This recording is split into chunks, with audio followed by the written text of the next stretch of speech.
Coucou tout le monde. Alors aujourd'hui, je voulais vous raconter une expérience qui m'est arrivée. Vous voyez, j'ai encore un méga bleu là. La semaine dernière, je vais faire doucement parce que j'ai encore du mal à parler. Ça me fait énormément mal. Donc je vais vous raconter une expérience très mauvaise et traumatisante. Ça m'a choquée.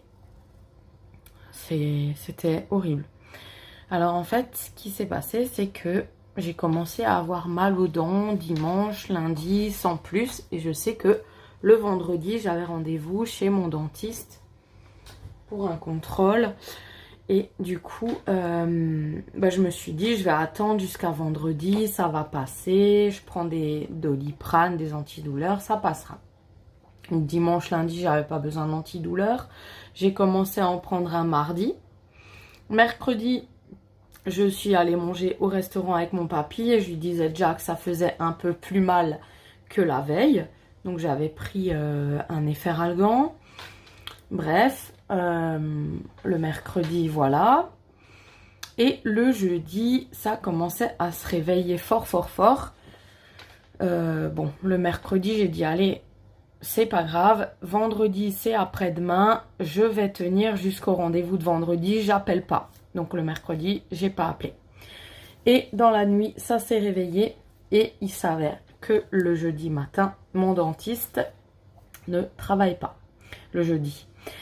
Et le jeudi, j'avais besoin de mon dentiste parce que j'ai appelé. J'ai dit, je suis désolée, il faut me prendre en urgence. Je sais qu'on a rendez-vous demain, donc le vendredi. Mais je peux vraiment pas attendre jusqu'à demain. J'ai vraiment très mal. Ça s'est réveillé dans la nuit. J'avais une rage de dents de malade. Donc je savais pas d'où ça provenait. Si c'était une dent cariée ou ma dent de sagesse ou ma couronne ou une gencive ou une névralgie. Peut-être c'était le nerf parce que ça me tirait ici au ganglion jusqu'à dans l'oreille. Donc bref, je ne savais pas. Donc je voulais aller voir un dentiste. Donc en fait, j'ai appelé au pif un autre dentiste. J'en ai des frissons quand je parle. Un nouveau que je connaissais pas du tout, jamais. Et déjà la secrétaire au téléphone me paraissait très froide. Donc elle m'a dit, si vous voulez venir, je vais voir avec le docteur, mais il faut venir tout de suite. Donc ok, je me suis débrouillée pour les enfants, pour les bébés. C'était le jour avec de la chance où mes enfants, les grands, n'avaient pas de bus scolaire à cause du gel. Donc étaient à la maison. Donc ont pu garder Alessio et Léo, donc les bébés, pour que je puisse aller en urgence chez le dentiste. Ça tombait juste bien. Donc je vais en urgence chez le dentiste. Il me prend. Il me fait une radio et là il me dit il y a une carie sur la dent de sagesse, il faut l'enlever. Ok, donc on l'enlève. Donc moi j'étais pas prête, une dent de sagesse c'est quand même une opération. L'année dernière je me suis fait retirer la dent de sagesse côté droit. Ça s'est super bien passé parce qu'il faisait des mouvements doux, il prenait son temps. Je m'en rappelle que ça avait pris au moins une demi-heure, 45 minutes.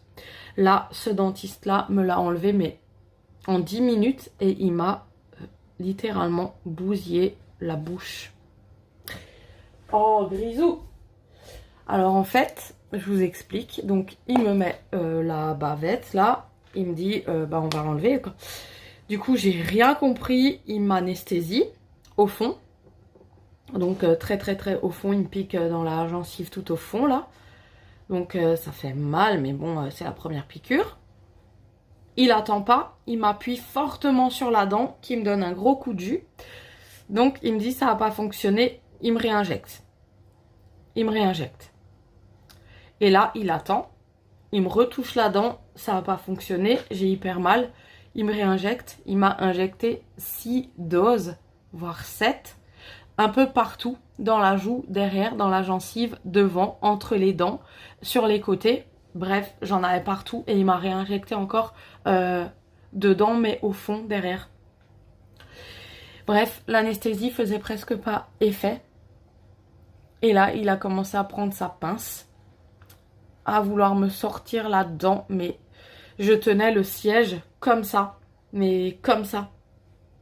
Je commençais à trembler, à hyperventiler parce que j'avais mal. L'anesthésie n'a pas fait effet. Et il me disait fermement, va falloir vous calmer. Enfin vraiment, je sais pas. Et son assistante, quand je la regarde, elle a rigolé en fait en regardant le dentiste, mais d'un air moqueur, vraiment moqueur. Et là, il commence à vouloir arracher la dent.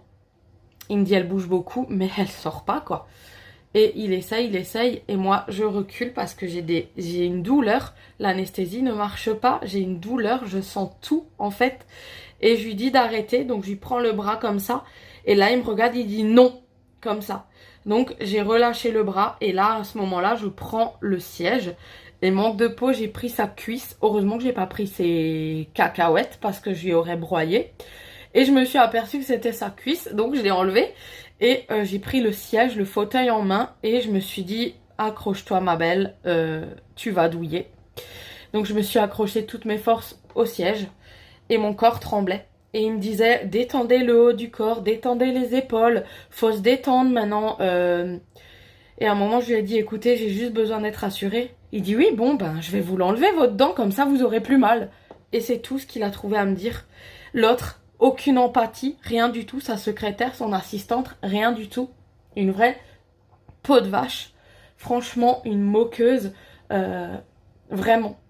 Et moi, j'avais mal. Il me reprend la tenaille.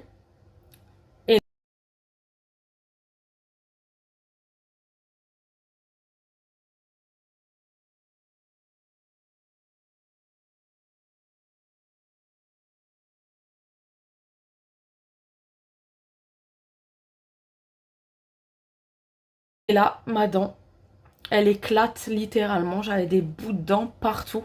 Elle éclate. Je crois qu'il y en a même un qui a volé en fait. Et ensuite il continue, il essaye, il bouge, il sort un truc. Et il essaye tant bien que mal, il bouge, il bouge. Et moi j'ai mal, hein, je hurle, je pleure, je gémis, je suis là dans mon siège. Euh, et là, je crois, je sens mon corps partir parce que mon anesthésie ne fonctionnait pas. Mais mon corps s'est dit, en fait, t'as tellement mal qu'il s'endormait lui-même. Et en fait, j'étais tellement en train d'angoisser que l'adrénaline de mon corps a pris le dessus, voulait contrôler tout et n'a pas laissé place à l'anesthésie. Ce qui a fait ça, en fait. Et putain, se faire arracher une dent de sagesse à vif, je vous dis, c'est... Il faut couper un ligament sur les dents de sagesse, il faut arracher un truc. C'est... Putain, c'est horrible. Il arrêtait pas, il voulait pas s'arrêter. Et à un moment, je l'ai fait paniquer parce qu'il me voyait que je commençais à tourner de l'œil. Donc je l'ai senti qu'il paniquait parce que moi, mon corps était tout mou, il me bougeait, mais ma tête, elle partait avec, quoi. J'étais en train de partir. Il me dit, vous êtes en train d'hyperventiler, donc maintenant vous vous reprenez, vous respirez. J'ai dit, ben je peux pas en fait, j'ai trop mal. Et à un moment, mon corps, il s'est mis stop, laisse-le faire, tant pis. Et donc là, je partais. Clairement, je partais, mais je sentais plus rien en fait. Je sentais que ma tête, elle allait où lui, il allait. Et voilà, j'étais en train de les quitter, clairement. Et à un moment, il m'a dit, bon, bah, j'y arrive pas. Et il dit à son assistante, donnez-moi un fil. Et là, je vois le fil tout long, il commence à me recoudre. Il a dit, il y a encore un morceau à l'intérieur, mais c'est pas grave. Il sortira d'ici 3 ans et il y aura juste besoin de le prendre et de le sortir. Donc en fait, il m'a laissé un bout qui venait pas avec. Il a pas insisté. Il m'a recousu par... Enfin, il m'a refermé par-dessus. Il m'a dit, restez assis quelques instants et quand c'est bon, vous pouvez y aller. Je me suis sentie vraiment torturée en fait, incomprise, pas rassurée du tout, brutalisée et c'était une mauvaise expérience. Vraiment, j'en veux pas au dentiste parce qu'il a voulu l'enlever pour me soulager, pour bien faire, mais dans ces conditions-là, c'était vraiment pas ce qu'il fallait faire. J'avais un gros hématome que j'ai caché avec du fond de teint, avec j'ai pris de l'arnica aussi. On voit encore un petit peu, si on voit bien le jaune ici. Et j'arrivais plus à m'alimenter. Rien que là, j'ai envie de pleurer en fait, j'arrivais plus à parler, j'arrivais plus à m'occuper de mes bébés, j'arrivais plus à avaler. Tout mon nerf, mon ganglion était explosé. Et l'anesthésie a fait effet après, quand je suis rentrée chez moi. Il m'a injecté 6 fois, il m'a donné une dose de cheval. J'avais tout le côté gauche paralysé. Mon menton, il partait là-bas. En fait, jusque là, j'étais endormie. Je sentais plus rien de mon côté gauche. Et quand ça s'est réveillé, c'était une horreur. Une horreur, en fait, ça a mis tard, quoi. Mais quand ça s'est réveillé, j'avais mal ici. J'avais mal aux nerfs, à la tempe, à la tête, aux oreilles. Ici, j'ai encore mal. Le ganglion laisse tomber. Même boire à la paille me faisait atrocement mal. J'avais 10 fois plus mal que la première qu'on m'avait retirée l'année dernière. C'était d'une barbarité, d'une violence, ce retrait de dents de sagesse. Mon corps a eu vraiment du mal et mon esprit a eu du mal à s'en remettre parce que chez moi, j'ai fait au moins 3 crises d'angoisse. De peur, de douleur, voilà, rien que d'en parler, je suis pas bien du tout. J'ai eu un choc, un réel traumatisme. Et là, j'arrive un tout petit peu à prendre un vrai repas. C'est la première fois en tout ce temps que je suis plus arrivée encore à un petit peu manger. Là, je galère, j'ai mal. J'ai du mal à parler. Quand je parle, ça me fait mal à l'intérieur parce que, oui, un moment, il a dérapé. Il m'a même pas dit pardon. Il m'a coupé l'autre côté. Une horreur. Là, à l'heure actuelle où je vous parle, j'ai mal encore au ganglion. Je n'arrivais même plus à me laver les cheveux parce que dès que je montais la tête, tout le côté là me tire encore, mais moins. J'ai eu des médicaments forts. J'étais sous opium et sous Doliprane, Efferalgan, ibuprofène, bref. Mais j'avais de l'opium à prendre à base d'opium et de caféine. Voilà. Donc interdit de rouler, interdit de faire quoi que ce soit. J'ai encore pas mal. J'ai du mal à boire. J'ai encore mal un petit peu ici. J'ai l'impression qu'on m'a mis un coup de poing en fait, que je sentais plus rien. Ma mâchoire jusque là, jusqu'à l'oreille, jusqu'ici. D'ailleurs, je le sens encore là. En bas, au ganglion, je le sens encore le ganglion. Et là. Bref, voilà.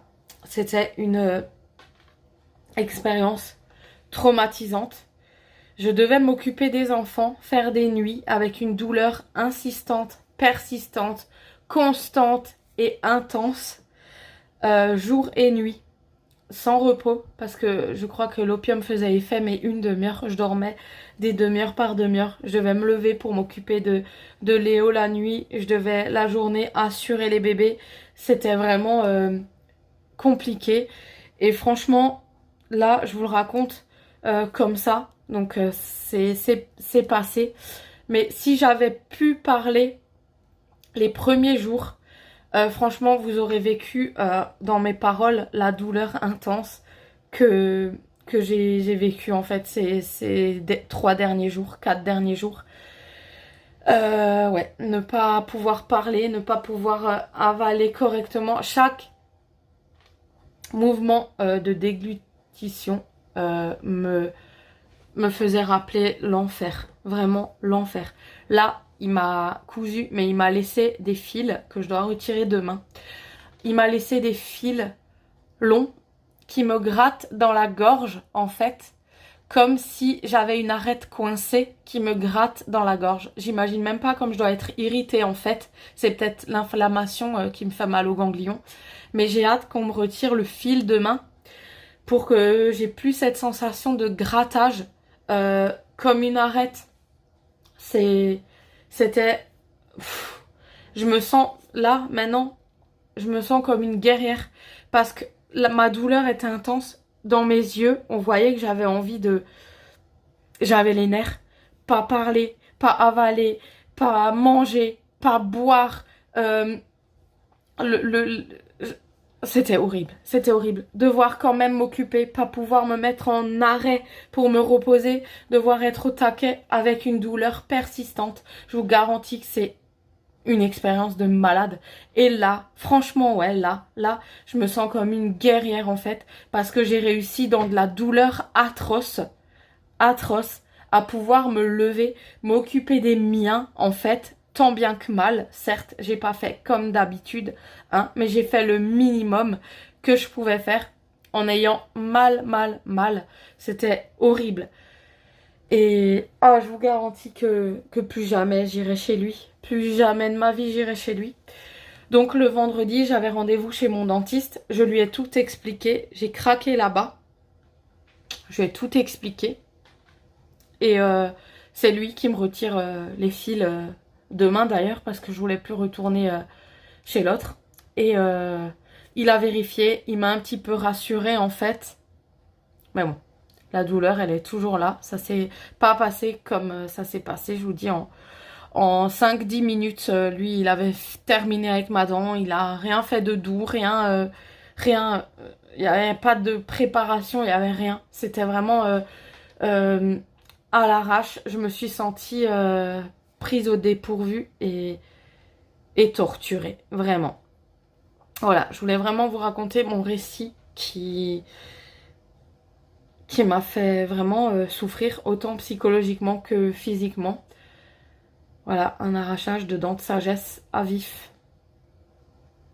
Et le après d'une douleur d'opération, devoir quand même me lever, m'occuper des miens et dans une douleur constante, persistante. Et voilà, là ça se calme un petit peu. Je suis encore sous antidouleur, c'est un petit peu pour ça, mais j'évite de les prendre. Juste quand ça me fait trop mal ce fil là, je sais pas, il y a un truc au fond de la gorge qui me fait mal, j'ai encore ce ganglion gonflé, j'ai ce nerf qui est... Oh là là, j'ai hâte que ça passe, j'ai vraiment hâte que ça passe. Et en tout cas voilà, je voulais partager cette expérience avec vous. Donc voilà, moi je vais tant bien que mal encore guérir ce bleu, mettre de l'arnica et... Enfin ce bleu, cet hématome maintenant qui est jaune. Et je vous fais de gros bisous et je me guéris tant bien que mal. Ciao.